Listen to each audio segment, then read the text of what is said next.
ओम श्री परमात्मने नमः।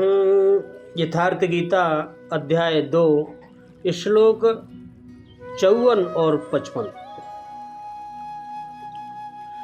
अर्जुन प्रश्न कर रहे हैं भगवान से। स्थिति प्रगस्य का वाशा समाधिस्तस्य केशव स्थिति किम प्रवासेत किम आसीत ब्रजेत किम। और भगवान इसका जवाब दे रहे हैं। प्रजहाहित प्रत्ययदा कामान सर्वान् पार्थ मनोगतान् आत्मन्येवात्मना तुष्ट स्थिति प्रज्ञस्त दोच्यते।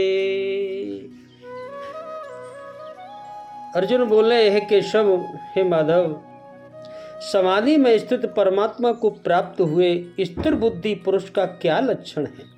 वह स्थिर बुद्धि पुरुष कैसे बोलता है, कैसे बैठता है और कैसे चलता है?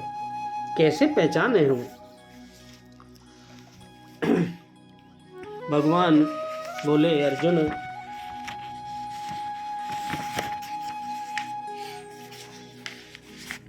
जिस काल में यह पुरुष मन में स्थित संपूर्ण कामनाओं को भली भांति त्याग देता है, जिस समय मन में स्थित संपूर्ण कामनाओं को भली भांति त्याग देता है और आत्मा से आत्मा में ही संतुष्ट रहता है, उस काल में वह स्थिति प्रज्ञ कहा जाता है। उस समय वो स्थिति प्रज्ञ। समाधियते चित्तम यस्मिनं स आत्मा एव समाधि।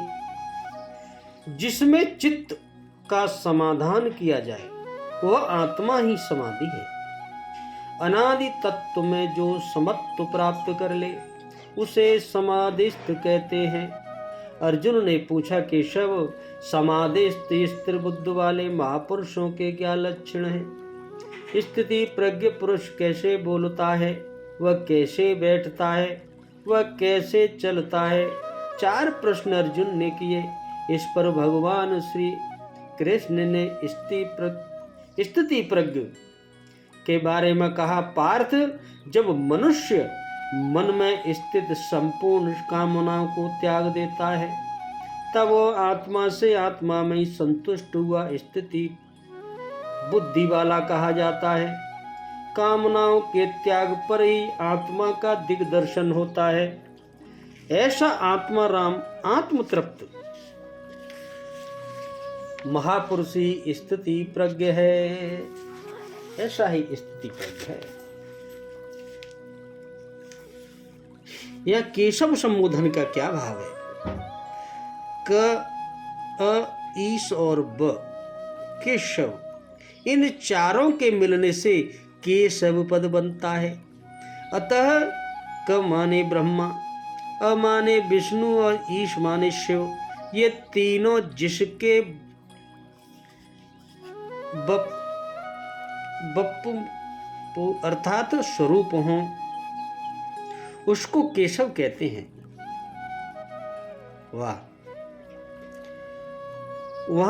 यहाँ अर्जुन भगवान को केशव नाम से संबोधित करके यह भाव दिखलाते हैं कि आप समस्त जगत के सृजन, संरक्षण और श्रृंगार करने वाले सर्वशक्तिमान साक्षात सर्वज्ञ परमेश्वर हैं। अतः आप ही मेरे प्रश्नों का यथार्थ उत्तर दे सकते हैं, और कौन दे सकता है? स्थिति प्रज्ञस्थ पद के साथ समाधि विशेषण का क्या भाव? भगवान ने अर्जुन से यह बात कही थी कि जब तुम्हारी बुद्धि समाधि में अर्थात परमात्मा में अचल भाव से ठहर जाएगी तब तुम योग को प्राप्त होगे। उसके अनुसार यहाँ अर्जुन भगवान से उस सिद्ध पुरुष के लक्षण जानना चाहते हैं जो परमात्मा को प्राप्त हो चुका हो। ऐसा पुरुष कैसा दिखता है, कैसा होता है? और जिसकी बुद्धि परमात्मा में सदा के लिए अचल और स्थिर हो गई हो। यही भाव स्पष्ट करने के लिए स्थिति प्रगस्य के साथ समाधिस्तस्य प्रयोग हुआ। अवस्था परमात्मा को प्राप्त सिद्ध पुरुष की अक्रिय अवस्था माननी चाहिए। सक्रिय या सक्रिय अवस्था दोनों ही अवस्थाएं माननी चाहिए। अर्जुन ने भी यही दोनों की ही बातें पूछी। किम प्रवासेत और किम ब्रजेत, से सक्री और किशामी किमांशित से अक्री। भाषा शब्द अर्थ वाणी न करके लक्षण कैसे किया। स्थिर बुद्धि पुरुष की वाणी के विषय में किम प्रवासित अर्थात वह कैसे बोलता है, इस प्रकार अलग प्रश्न किया गया। यह कारण है भाषा शब्द अर्थ वाणी न करके भाष्येत कथ्येते अनया इति भाषा, जिसके द्वारा वस्तु का स्वरूप बतलाया जाए उस लक्षण का नाम भाषा है। इस व्यक्ति के अनुसार भाषा का अर्थ लक्षण किया गया है। प्रचलित भाषा भी परिभाषा शब्द लक्षण का ही पर्याय है।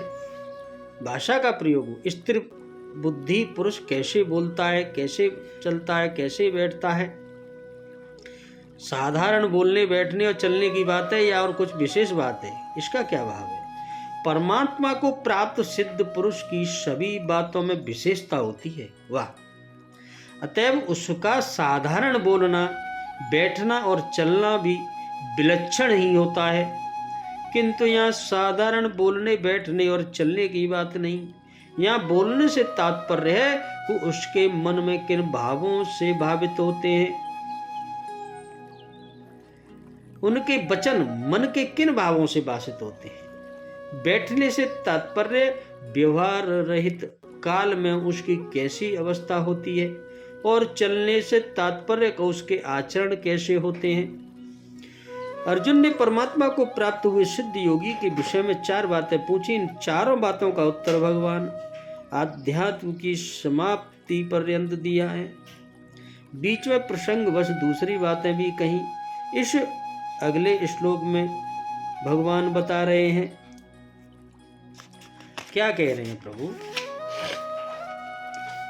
कि सर्वान विशेषण सहित कामना का पद भली भांत त्याग कर देना ही। क्या भाव है, इस लोक या परलोक किसी भी पदार्थ के संयोग या वियोग की जो किसी भी निमित्त से किसी भी प्रकार की मंद या तीव्र कामनाएं मनुष्य के अंतःकरण में हुआ करती हैं, उन सब का वाचक यहाँ सर्वान विशेषण सहित कामना पद है। इसके वासना, स्पृहा, इच्छा और तृष्णा आदि अनेक भेद हैं। इन सब से सदा के लिए सर्वथा रहित हो जाना, उनका सर्वथा त्याग कर देना ही त्याग है। वासना, स्पृहा, इच्छा और तृष्णा क्या अंतर है। शरीर, स्त्री, पुत्र, धनमान, प्रतिष्ठा आदि अनुकूल पदार्थों के बने रहने की और प्रतिकूल पदार्थों के नष्ट हो जाने को राग द्वेष जनित सूक्ष्म कामना है। जिसका स्वरूप विकसित नहीं होता उसे वासना कहते हैं।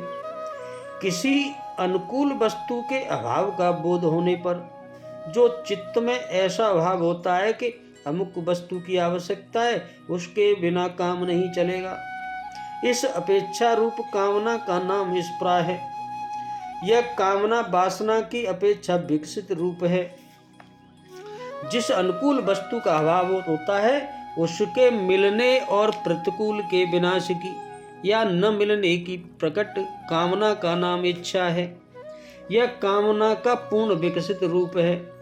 और स्त्री, पुत्र, धन आदि पदार्थ यथेष्ट प्राप्त रहते हुए भी जो उनके अधिकाधिक बढ़ने की इच्छा है उसको तृष्णा कहते हैं। यह कामना का बहुत स्थूल रूप है। यह कामना के साथ मनोगतान विशेषण का क्या भाव है। इससे यह भाव दिखलाया कि कामना का वास स्थान कहाँ है, मन।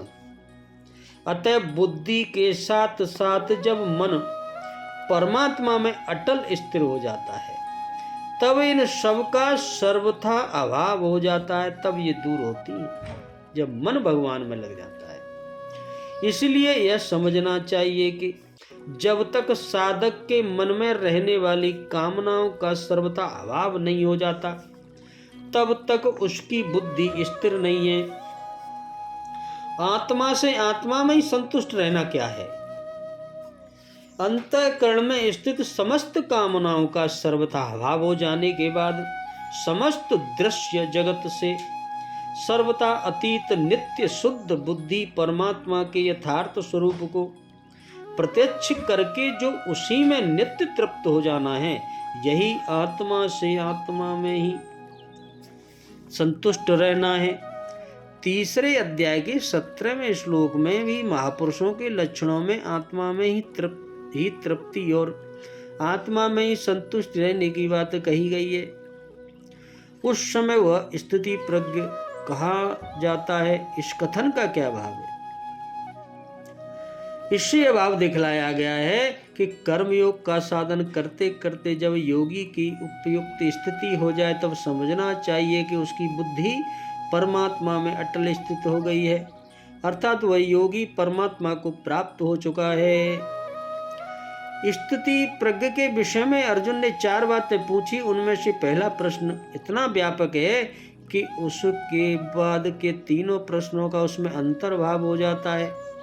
इस दृष्टि से तो अध्याय की समाप्ति पर्यंत उस एक ही प्रश्न का उत्तर है, पर अन्य 3 प्रश्नों का भेद समझने के लिए ऐसा समझना चाहिए कि अब 2 श्लोकों में स्थिति प्रज्ञ कैसे बोलता है, इस दूसरे प्रश्न का उत्तर दिया जाएगा। बोलो राधे राधे, राधे कृष्ण।